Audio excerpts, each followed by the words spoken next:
Jay Cooley with Stooley back here at the Comic Fox, and so Batman travels the multiverse and meets versions of himself. Right, let's get to it. So we pick up with Batman getting up from his fight with Ghostmaker, and if you remember from my last video, the Man Bats have been unleashed on Gotham. And then we get Bruce talking to himself through an injury and just basically telling himself he's been through lots of injuries. He can just get through this one too. Then we get Red Mask talking to his girlfriend and checking up on his plans. And if you don't remember, his plan has to do with the multiverse. We transition to Alfred trying to get into the hospital to lend assistance, and we see the most amazing thing, Alfred taking out cops. So we get Batman and Red Mask confronting each other, and as his plan is to redo the past and fully become the Joker, and we see him activate the machine, and this finally confirms the origin story of the Joker to be the Killing Joke. And the Killing Joke is basically the definitive origin story to the Joker, as we see the Joker as a comedian down on his luck. His wife is pregnant, and he basically just gets tangled up with the wrong people. And then we pick up with Catwoman fighting off Man Bats, but not just her, Firefly too. And his suit looks way better than it does in the main DC universe. So back to Alfred as he convinces the cops to open the doors to the hospital as they need to save as many lives as possible from the Man Bats. Now, as the Red Mask puts on the mask to possibly turn into the Joker, he's met by the Joker in his head, talking to him in his head, hinting, giving us a crazy hint reveal that Red Mask may be responsible for every Joker in the multiverse. Now, hold this concept and remember it.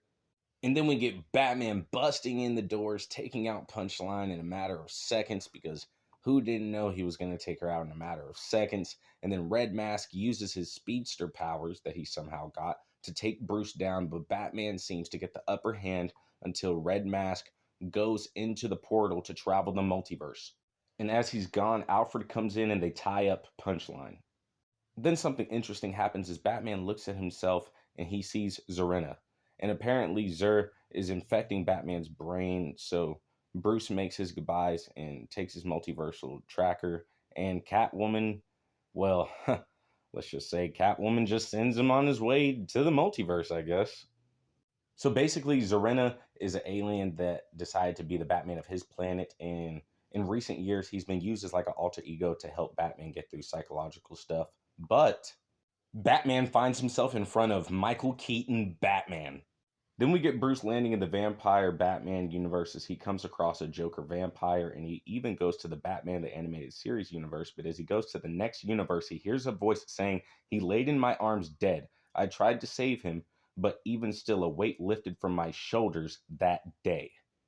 This is Arkham Batman, people, but the best is yet to come.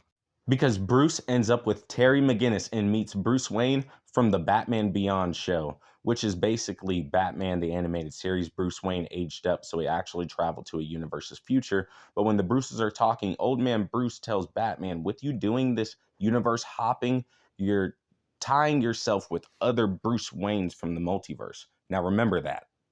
But it also seemed like Red Mask had taken over Tim Drake's Joker's dead body.